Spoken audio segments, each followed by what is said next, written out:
Бұрынғы кезде намаз оқыған адам мен намаз оқимын десе, оған бір құрметпен қарайтын, сеніммен қарайтын. Терактілерден кейін жұрттың көзқарасы дінге деген өзгеріп кетті де.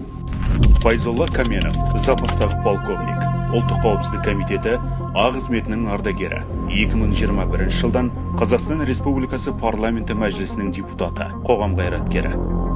Алгоритм бойынша арнайы операциялардың олармен келіссөз жүргізеді. Ұлттық қауіпсіздік комитетінің үйренген сөйлесуге баратын адамдары бар.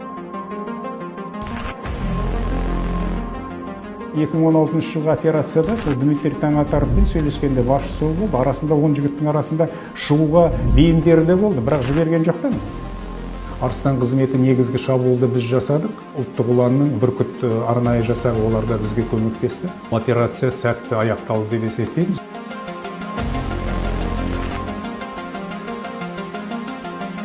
91 жылы тәуелсіздік алған кезде өзімізде жоқ деп шетелге кетті, шетелден келген ағымдар кіріп кетті.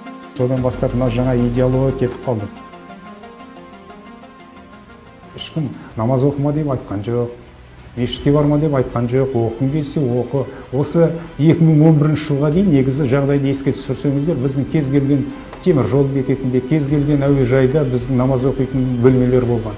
Осы бардың кесірінен негізі дінге деген көзқарас өзгеріп кетті. Қазір міне сақал қойып, қысқа балақ шалбар кигендер көргеннен кейін, бұл әсіресе осы терактілерден кейін жұрттың көзқарасы дінге деген өзгеріп кетті.